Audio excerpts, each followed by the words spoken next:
Hello दोस्तों, स्वागत है एक बार फिर से आपका हमारे यूट्यूब चैनल एमर्स एकेडमी के इस ऑनलाइन प्लेटफॉर्म पे। तो दोस्तों, आज हम बात करने वाले हैं यूके पीएससी प्रवक्ता संवर्ग समूह गौ अभिलेख सत्यापन यानी कि डॉक्यूमेंट वेरिफिकेशन के बारे में, और क्या क्या चीज़ें आपको यहाँ पर ले जानी है और कब कब आपका डॉक्यूमेंट वेरिफिकेशन है। आप सभी लोगों को पता होगा, लेकिन कुछ यहाँ पर की पॉइंट्स हैं जिनको आपको मिस नहीं करना है। यदि आप इनको मिस कर देते हैं तो आपका डॉक्यूमेंट वेरिफिकेशन यहाँ पर कैंसिल हो सकता है या आपका सिलेक्शन कैंसिल हो सकता है। तो यदि आप लोग इस चैनल पर नए हैं, चैनल को सब्सक्राइब करें, वीडियो को लाइक करें और शेयर करना ना भूलें। तो बात करते हैं हम डॉक्यूमेंट वेरिफिकेशन के बारे में। तो सबसे पहले यहाँ पर आपको पता है आपका कब कब यहाँ पर डॉक्यूमेंट वेरिफिकेशन होना है। तो सबसे पहले यहाँ पर लिखा गया है कि उत्तराखंड विशेष अधीनस्थ शिक्षा प्रवक्ता संवर्ग समूह गौ सेवा सामान्य एवं महिला शाखा परीक्षा 2020 के सापेक्ष अभिलेख सत्यापन कार्यक्रम। तो इसमें आपको सबसे पहले यहाँ पर वेरिफिकेशन लिस्ट आयोग की तरफ से जारी हुई थी, और इसमें कितने अभ्यर्थी लिए गए हैं और कितने अनुपात में ये अभ्यर्थी लिए गए हैं। हालांकि अभी ये कंफर्म नहीं हो पाया। किसी किसी सब्जेक्ट में 3 गुना लिए गए हैं, किसी सब्जेक्ट में 2 गुना और किसी सब्जेक्ट में कुल वैकेंसी से 40 अभ्यर्थी ज़्यादा लिए गए हैं। तो अब देखते हैं इसमें क्या क्या और लिखा गया है। प्रश्नगत परीक्षा का अंतिम परिणाम घोषित किए जाने से पूर्व अभिलेख सत्यापन सूची में स्थान पाने वाले अभ्यर्थियों के ऑनलाइन आवेदन पत्र में किए गए दावों के अनुसार कार्यालय में निर्धारित तिथि को अभ्यर्थियों द्वारा ऑनलाइन आवेदन पत्र में स्वहस्ताक्षरित प्रिंट आउट व चेकलिस्ट के साथ अनिवार्य शैक्षिक अर्हता, अधिमान्य अर्हता और आरक्षण आदि से संबंधित समस्त प्रमाण पत्रों की स्वहस्ताक्षरित छाया प्रतियों का मूल अभिलेखों में सत्यापन उत्तराखंड लोक सेवा आयोग संरीक्षा या स्क्रूटनी मार्गदर्शिका 2019 में आलोक किया जाएगा। ठीक, और इसके बाद जो आपके लिए इम्पोर्टेंट है हम सीधे उसको देखते हैं। अभिलेख सत्यापन सूची। तो यहाँ पर अभिलेख सत्यापन सूची दी गई है और इसमें लिखा गया है कि स्क्रूटनी का कार्य विषयवार अनुक्रमांकवार दिनांक 7 मार्च 2022 से निम्न कार्यक्रमानुसार किया जाना प्रस्तावित है। तो सबसे पहले यहाँ पर देखते हैं कब कब किस किस सब्जेक्ट का यहाँ पर वेरिफिकेशन होना है। तो पहला है अंग्रेजी, और ये जो रोल नंबर हैं इंग्लिश में, इनका 7 मार्च को यहाँ पर डॉक्यूमेंट वेरिफिकेशन होगा। इसके बाद अंग्रेजी के कुछ रोल नंबर हैं यहाँ पर दिखाई दे रहे हैं। गणित या मैथ्स जितने को भी सिलेक्शन हुआ है सबका इसी में है। इतिहास वालों का, कला वालों का, मनोविज्ञान वालों का और कृषि वालों का, तो सबका 8 मार्च को यहाँ पर डॉक्यूमेंट वेरिफिकेशन होगा। इसी के साथ ही हम बात करते हैं हिंदी सामान्य शाखा। तो इनका 9 मार्च और 10 मार्च को यहाँ पर डॉक्यूमेंट वेरिफिकेशन है। और इसी के साथ ही यहाँ पर है भौतिक शास्त्र, समाज शास्त्र 15 मार्च को। ये रोल नंबर आपको यहाँ पर दिखाई दे रहे हैं किन किन रोल नंबर का कब है। इसी के साथ ही रसायन शास्त्र महिला शाखा और सामान्य शाखा का है यहाँ पर 16 मार्च को डॉक्यूमेंट वेरिफिकेशन। और इसके साथ जीव विज्ञान सामान्य और महिला शाखा का है 21 मार्च को। नागरिक शास्त्र का है 22 मार्च को। अर्थशास्त्र का 23 मार्च को। अर्थशास्त्र कुछ रोल नंबर ये हैं, और महिला शाखा का 24 मार्च को। और ज्योग्राफी वालों का है 28 मार्च को। 24 मार्च के बाद सीधे 28 मार्च को है, ठीक है। और संस्कृत का भी है 28 मार्च को। तो ये रोल नंबर यहाँ पर दिए गए हैं। तो इसके बाद हम देखते हैं क्या क्या यहाँ पर डॉक्यूमेंट यहाँ पर ज़रूरी हैं। तो यहाँ पर नोट दिया गया है, प्रत्येक दिवस को अभ्यर्थियों के अभिलेखों की जांच कार्य परीक्षा भवन उत्तराखंड लोक सेवा आयोग हरिद्वार में प्रातः 10 बजे से प्रारंभ होगा, और अभ्यर्थी प्रातः 9:30 बजे परीक्षा भवन में उपस्थित होना सुनिश्चित करें। तो दोस्तों, ये परीक्षा भवन वही है जहाँ पर आपका मेंस एग्ज़ाम हुआ था, और आपको वहाँ पर 9:30 बजे पहुँच जाना है, और 10 बजे से आपका डॉक्यूमेंट वेरिफिकेशन होगा। ठीक, इसके बाद ही जिन अभ्यर्थियों के अनुक्रमांक 1 से अधिक विषय अथवा शाखा में सफल घोषित होने के कारण भिन्न भिन्न तिथियों में उपरोक्त तालिका में उल्लिखित हैं, उन अभ्यर्थियों के समस्त विषयों शाखाओं के अभिलेख प्रथम तिथि पर उन्हें उपस्थित होना है पर ही जांच लिए जाएंगे। यानी कि जिनका 2-2 सब्जेक्ट में यहाँ पर सिलेक्शन हुआ है और उनका जो डॉक्यूमेंट वेरिफिकेशन होगा, तो जो उनका पहले सब्जेक्ट का जो डॉक्यूमेंट वेरिफिकेशन है उसी तिथि को दोनों सब्जेक्ट का उनका डॉक्यूमेंट वेरिफिकेशन हो जाएगा। इसके साथ ही जो यहाँ पर आपको लेकर जाने हैं, क्या क्या यहाँ पर आपको डॉक्यूमेंट प्रस्तुत करने हैं। सबसे पहले ऑनलाइन आवेदन पत्र जो कि वेबसाइट पर उपलब्ध है, विस्तृत आवेदन पत्र ये भी वेबसाइट पर उपस्थित है, प्रमाणीकृत प्रपत्र, देशना प्रपत्र ये आपको यहाँ पर ले जाने हैं। और इनके साथ साथ आपको क्या क्या ले जाने हैं, ऐसे अभ्यर्थी जो एक से अधिक विषय अथवा शाखा में सफल हुए हैं उन्हें प्रत्येक विषय अथवा शाखा हेतु उपयुक्त प्रपत्रों व नीचे लिखित अभिलेख 2 सेट में तैयार कर उपलब्ध कराना अनिवार्य होगा। तो दोस्तों ये पॉइंट उनके लिए है जिनका 2 सब्जेक्ट में यहाँ पर सिलेक्शन हुआ है, तो उनको यहाँ पर 2 सेट ले जाने पड़ेंगे, ठीक है। एक सब्जेक्ट के लिए एक और दूसरे सब्जेक्ट के लिए अन्य, तो 2 सेट आपको बनाने पड़ेंगे जिनका 2 सब्जेक्ट में हुआ है। और क्या क्या यहाँ पर डॉक्यूमेंट वेरिफिकेशन के समय और डॉक्यूमेंट आपको ले जाने हैं सबसे पहले, और इनकी भी यहाँ पर इम्पोर्टेंट पॉइंट है कि अभ्यर्थी अभिलेखों की जांच हेतु नियत तिथि को निम्न मूल प्रमाण पत्र व उनकी स्वहस्ताक्षरित छाया प्रति 2 प्रतियों में प्रत्येक विषय अथवा शाखा हेतु पृथक पृथक अनिवार्य रूप से प्रस्तुत करेंगे। तो ये इनके दो आप यहाँ पर दो यहाँ पे फ़ोटोकॉपी आप लेके जाएंगे इनके साथ, और इनके साथ ही आपको मूल प्रमाण पत्र यानी कि जो ओरिजिनल डॉक्यूमेंट है वो भी आपको ले जाने पड़ेंगे। पहला है हाई स्कूल प्रमाण पत्र और अंक तालिका, दूसरा है इंटरमीडिएट सर्टिफिकेट और मार्कशीट, तीसरा है जो आपका ग्रेजुएशन के मार्कशीट हैं, सभी मार्कशीट आपको वहाँ पर ले जाने पड़ेंगे। और इसी के साथ आपको डिग्री भी ग्रेजुएशन की ले जानी पड़ेगी। इसके साथ आपको जो आपका पोस्ट ग्रेजुएशन है जिस भी सब्जेक्ट में, उसकी सभी सेमेस्टरों की जो मार्कशीट है वो ले जानी पड़ेगी। और इसके साथ ही डिग्री भी आपको पोस्ट ग्रेजुएशन की ले जानी पड़ेगी। साथ ही आपको बीएड की सभी सेमेस्टर की मार्कशीट और डिग्री आपको ले जानी पड़ेगी। और जो भी आपने फॉर्म भरते समय अधिमानी अर्हता संबंधित प्रमाण पत्र लगाए हैं, चाहे एनएसएस हो चाहे एनसीसी हो, तो वो भी आपको ले जाने पड़ेंगे। और यदि आपका कोई भी आरक्षण का सर्टिफिकेट है या आपने मेंशन किया है तो वो आपको ले जाना पड़ेगा, चाहे आप एससी एसटी ओबीसी या ईडब्ल्यूएस कुछ भी हो तो आपको वो ले जाना पड़ेगा। और इसके साथ ही आपको स्थायी निवास प्रमाण पत्र भी ले जाना पड़ेगा। 8वां पॉइंट यहाँ पर है कि विज्ञापन के बिंदु संख्या 2 में उल्लिखित नोट समूह के पदों पर भर्ती हेतु अन्य अनिवार्य अर्हता से के संबंध में ऑनलाइन आवेदन पत्र में किए गए दावे के सापेक्ष अभिलेख प्रमाण पत्र। तो आपने जो भी डॉक्यूमेंट यहाँ पर मेंशन किए थे फॉर्म भरते टाइम, तो सभी डॉक्यूमेंट आपको ले जाने पड़ेंगे।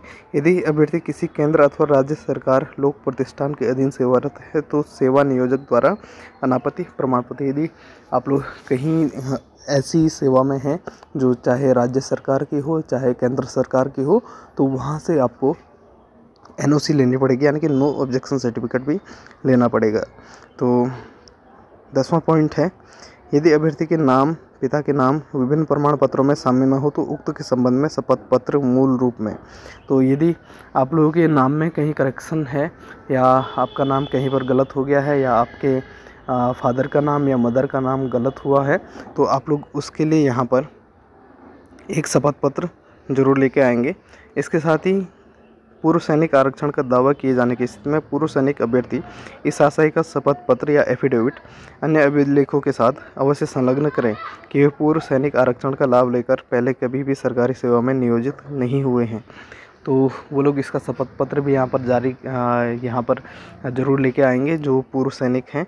तो नेक्स्ट है, जिन पूर्व सैनिकों द्वारा विज्ञप्ति संख्या यहाँ पर दिया गया है 10 फरवरी 2021 के सापेक्ष आयु सीमा में छूट का लाभ लिया है, वे आवेदित पद ग्रेड पे 4800 से न्यून में कार्यरत रहने संबंधी साक्ष्य के रूप में अपनी अद्यतन वेतन पर्ची की स्वहस्ताक्षरित छायाप्रति प्रेषित करें। नेक्स्ट है, यह स्पष्ट किया जाता है कि माननीय आयोग अंक तालिकाओं को संबंधित परीक्षा के मूल प्रमाण पत्र अथवा डिग्री के स्थान पर मान्य नहीं समझते हैं और केवल अंक तालिकाओं के आधार पर आपको संबंधित परीक्षा में उत्तीर्ण नहीं माना जाएगा। जिन परीक्षाओं के परीक्षाफल हाल में प्रकाशित हुए हों और परीक्षा संस्था के नियमित प्रमाण पत्र सर्टिफिकेट अथवा उपाधि डिग्री नहीं दिए गए हों, उनके लिए औपबंधिक प्रमाण पत्र प्रोविजनल सर्टिफिकेट मूल प्रमाण पत्र के स्थान पर दिखाना होगा, जो प्रस्तुत किए जाने की तिथि से 6 माह पूर्व से अधिक का ना हो। तो उन लोगों के लिए ये इम्पोर्टेंट पॉइंट है जिनका अभी हाल ही में रिजल्ट जारी हुआ है। और आपने देखा होगा कि जो भी डिग्री बनती है कॉलेज स्तर पर, वो एग्ज़ाम रिजल्ट जारी होने के 1 साल बाद जो आपकी फाइनल डिग्री होती है वो बनती है। यदि आप लोग का रिज़ल्ट हाल ही में जारी हुआ है और आपकी डिग्री अभी तक नहीं बनी है तो आपको एक प्रोविज़नल सर्टिफिकेट लाना पड़ेगा, और वो उस प्रोविज़नल सर्टिफिकेट की जो वैलिडिटी है वो 6 माह की होती है, यानी कि 6 मंथ की वैलिडिटी होती है। तो इससे पुराना वो प्रोविज़नल सर्टिफिकेट नहीं होना चाहिए, और आप लोग उस प्रोविज़नल सर्टिफिकेट को यहाँ पर दिखा सकते हो। ठीक, नेक्स्ट है पासपोर्ट साइज़ के 2 नवीनतम स्वप्रमाणित फ़ोटोग्राफ। तो आपको जो फ़ोटोग्राफ हैं वो ले जाने पड़ेंगे अपने 2, और उनको आपको अटेस्टेड करना पड़ेगा, यानी कि स्वप्रमाणित करना पड़ेगा। नेक्स्ट है मुख्य परीक्षा हेतु जमा किए गए ऑनलाइन परीक्षा शुल्क की रसीद। तो आपने जो मेंस के लिए जो परीक्षा शुल्क भरी थी या फीस भरी थी, उसकी जो फीस रसीद है वो आपको ले जानी पड़ेगी। और साथ ही ऐसे अभ्यर्थी जो एक से अधिक विषय शाखाओं में सफल हुए हैं उनके द्वारा ऑनलाइन भरी गई प्राथमिकता सूची की प्रति व बहुदिव्यांगता श्रेणी से संबंधित अभ्यर्थी द्वारा संबंधित विषय के बहुदिव्यांग की उप श्रेणी के ऑनलाइन अंकन से संबंधित प्रिंट आउट की प्रति। तो ऐसे अभ्यर्थी जिन्होंने 2 विषय में एग्ज़ाम दिया था तो वो अपनी जो प्रेफरेंस लिस्ट है, जिस भी सब्जेक्ट को उन्होंने पहले प्रेफर दिया था, तो वो भी साथ में ले जाना पड़ेगा, उसकी एक फ़ोटोकॉपी। नेक्स्ट है 17वां पॉइंट यहाँ पर है कि उपरोक्त क्रम 1 से 16 पर वांछित अभिलेखों की चेकलिस्ट। तो चेकलिस्ट जो है वो वेबसाइट पर उपलब्ध है, और उस चेकलिस्ट के हिसाब से आपको अपने डॉक्यूमेंट लगाने पड़ेंगे कि पहले क्रम पे जो चेकलिस्ट में दिया है वो लगाना पड़ेगा, फिर नेक्स्ट 1, 2, 3, 4 पे जो भी आपको चेकलिस्ट में दिया है उसी क्रम में आपके डॉक्यूमेंट होने चाहिए। नेक्स्ट है यदि अभ्यर्थी अभिलेखों की जांच हेतु नियत तिथि को उत्तराखंड लोक सेवा आयोग हरिद्वार में व्यक्तिगत रूप से उपस्थित नहीं होते हैं तो उनको अंतिम चयन परिणाम हेतु विचारित नहीं किया जाएगा। तो ये सबसे इम्पोर्टेंट पॉइंट यहाँ का है, यदि किसी का भी डॉक्यूमेंट वेरिफिकेशन छूट जाता है तो उनको नेक्स्ट डेट यहाँ पर नहीं दी जाएगी, उनका सीधे सिलेक्शन कैंसिल कर दिया जाएगा या अभ्यर्थन कैंसिल कर दिया जाएगा। नेक्स्ट है यदि अभिलेख सत्यापन की निर्धारित तिथि को अभ्यर्थी द्वारा ऑनलाइन आवेदन पत्र में दिए गए दावे के अनुरूप सही अभिलेख प्रस्तुत नहीं किया जाता है तो ऐसे अभ्यर्थियों को वांछित अभिलेख आयोग कार्यालय में जमा किए जाने हेतु अधिकतम 7 दिन का समय प्रदान किया जाएगा। यदि अतिरिक्त 7 दिन की अवधि में भी अभ्यर्थी द्वारा अभिलेख आयोग कार्यालय में नहीं जमा किया जाता है तो उसको अंतिम चयन परिणाम हेतु विचारित नहीं किया जाएगा, यानी कि सीधे अभ्यर्थन कैंसिल कर दिया जाएगा। यदि आप लोग कोई भी डॉक्यूमेंट आपका छूट जाता है या आपका नहीं बन पाया है तो आप लोगों को उसके लिए 7 दिन का समय आयोग के द्वारा दिया जाएगा, और यदि उन 7 दिन के समय में भी आप अपना डॉक्यूमेंट आयोग में प्रस्तुत नहीं करते हैं तो सीधे आपका जो अभ्यर्थन है उसे कैंसिल कर दिया जाएगा। तो 7 दिन का समय यहाँ पर दिया जाएगा, घबराएं नहीं। 8वां है आयोग परिसर में मोबाइल फ़ोन, कैमरा तथा अन्य इलेक्ट्रॉनिक उपकरण लाना निषिद्ध होगा। तो आप गेट के अंदर अपना मोबाइल नहीं ले जा सकते हैं और इसी के साथ कोई भी इलेक्ट्रॉनिक डिवाइस आप नहीं ले जा सकते हैं। अभ्यर्थियों को आयोग परिसर में कोविड से संबंधित समस्त नियमों, प्रोटोकॉल व सोशल डिस्टेंसिंग का पालन करना अनिवार्य होगा और मास्क लेके आपको वहाँ पर जाना है। तो जो सबसे इम्पोर्टेंट पॉइंट यहाँ पर है, आपको सबसे पहले क्या करना है कि अपने जो डॉक्यूमेंट है उनकी 2 फोटोकॉपी आपको रख लेनी है, और इसी के साथ ही आपको अपना जो ओरिजिनल सर्टिफिकेट है वो भी आपको रख लेना है, ओरिजिनल मार्कशीट आपको रख लेना है, और चेकलिस्ट ज़रूर आप लोग डाउनलोड कीजिए, और चेकलिस्ट का जो भी सीरियल है उसी सीरियल में आपको अपने डॉक्यूमेंट लगाने पड़ेंगे। ठीक है, ये इंपॉर्टेंट चीज़ है। और जिन लोगों का भी 2 सब्जेक्ट में सिलेक्शन हुआ है वो लोग क्या करेंगे कि 2 सेट बना लेंगे अपने डॉक्यूमेंट का। ठीक है, और 2 सेट आपको बनाने हैं, और जिस भी सब्जेक्ट का डॉक्यूमेंट वेरिफिकेशन पहले होगा दूसरे सब्जेक्ट का डॉक्यूमेंट भी उसी दिन आपका चेक किया जाएगा, यानी कि आपको 2 बार अपने डॉक्यूमेंट नहीं चेक कराने पड़ेंगे। और इसी के साथ जिनका 2 सब्जेक्ट में सिलेक्शन हुआ है तो जब मेंस का आपने फॉर्म भरा होगा तो उसमें जो भी आपने प्रेफरेंस दी होगी, पहले जिस भी सब्जेक्ट को दी होगी या सेकंड प्रेफरेंस जिस दूसरे सब्जेक्ट को दी होगी, तो उसी क्रम में आप लोग उसका एक फ़ोटोकॉपी आयोग में जमा कराएंगे। और यदि सबसे इम्पोर्टेंट एक और पॉइंट है, यदि किसी भी स्टूडेंट का डॉक्यूमेंट वेरिफिकेशन छूट जाता है तो उसको दोबारा मौका नहीं दिया जाएगा। और यदि डॉक्यूमेंट वेरिफिकेशन के समय आपका कोई भी डॉक्यूमेंट स्किप हो जाता है, कोई भी प्रमाण पत्र स्किप हो जाता है, तो आपको उसके लिए 7 दिन का समय आयोग के द्वारा दिया जाएगा। और उस 7 दिन के समय में आपको फिर से वहाँ पर उस सर्टिफिकेट को जो आपका छूट गया है तो आप उसे वहाँ पर दिखा सकते हैं। ठीक है, आयोग के समक्ष आप उसे प्रस्तुत कर सकते हैं। तो ये भी इम्पोर्टेंट पॉइंट आपके लिए है।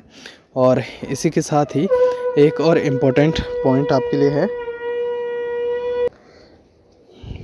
इसी के साथ आपको 2 फ़ोटो अपनी ले जानी पड़ेंगी जो लेटेस्ट फ़ोटो हो, और उनको आपको सेल्फ अटेस्टेड करना ज़रूरी है।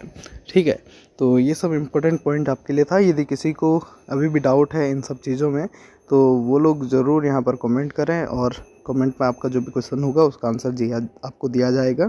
तो ये सब चीज़ें आपके लिए हैं। तो अपनी यहाँ पर डेट देख लें, किस डेट को आपका डॉक्यूमेंट वेरिफिकेशन है, अपना रोल नंबर मैच कर लें और उस तिथि को आयोग में पहुँच जाएँ। आपको 9:30 बजे आयोग में पहुँचना है और 10 बजे से आपका डॉक्यूमेंट वेरिफिकेशन होगा। इसके बाद आपका फाइनल लिस्ट निकाला जाएगा डॉक्यूमेंट वेरिफिकेशन के बाद। तो देखते हैं किन किन लोगों का यहाँ पर सिलेक्शन होता है। सभी लोगों के लिए शुभकामनाएं हैं। मिलते हैं नेक्स्ट वीडियो में। See you soon, good luck, bye bye, take care.